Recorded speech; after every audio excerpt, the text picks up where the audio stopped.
Magandang araw po sa inyong lahat. Eman Pacquiao, pinasok na ang pagmodelo. Jillian Ward, pinili ang maaksyon ngayon. Alayin po natin lahat yan dito sa ating video.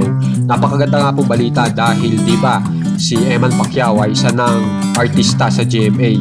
Ngayon naman po ay siya ay kinuha ng isang malaking company mula sa Pilipinas kung saan ay para siya gawing modelo, at ang maganda nga po nito ay tinanggap niya, at ito na nga po naging resulta kung saan ay talagang bagay na bagay nga po sa kanyang magmodelo.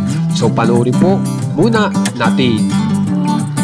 So kapansin-pansin po na bagay sa kanya ito pong damit na suot niya dahil nga po sa kanyang angking magandang katawan, charming na muka at height. So talagang bagay na bagay po sa kanyang magmodelo.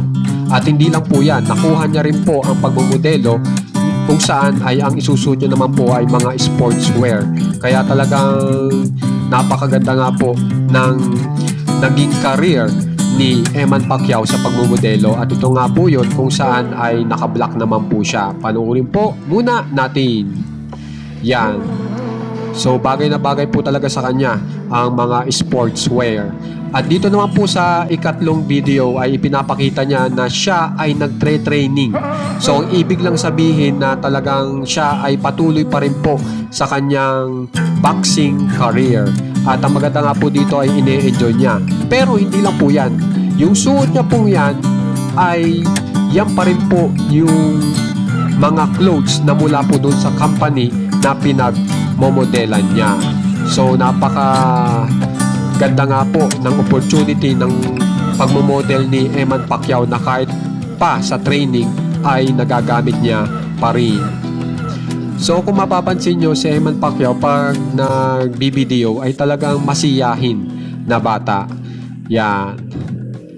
So pagkatapos po niyan ay dito naman po tayo kay Jillian Ward, na kung saan ay mapapaisip ka na baka balang araw po magkasama na po itong dalawa, si Eman Pacquiao at Jillian Ward, sa isang proyekto na patungkol sa aksyon. Dahil nga po ngayon ay may ginagawang proyekto po si Jillian Ward na ipapalabas po sa GMA, at ipinalabas na nga po yung official trailer nila na kung saan ay isang aksyon.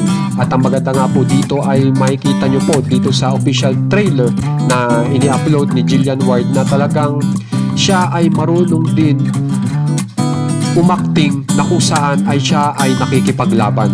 So yan ang maganda dito kay Jillian Ward, very flexible. Pero kahit po ganyan ay meron po siyang bagong update na kung saan naman ay patwitams naman po siya. So panoorin po muna natin na talagang marami pong madlang people ang natutuwa sa kanya sa video na ito.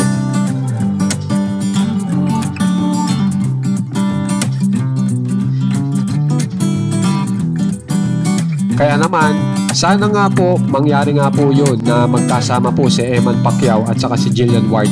Tiyak ay maraming madlang people po ang manunood para rito. Kaya naman guys, kung gusto nyo po ma-update sa mga famous celebs ng Pinas katulad po ng Jillian Ward and Eman Pacquiao duo, subscribe na po kayo sa ating channel na Juan Katawa. Maraming salamat po.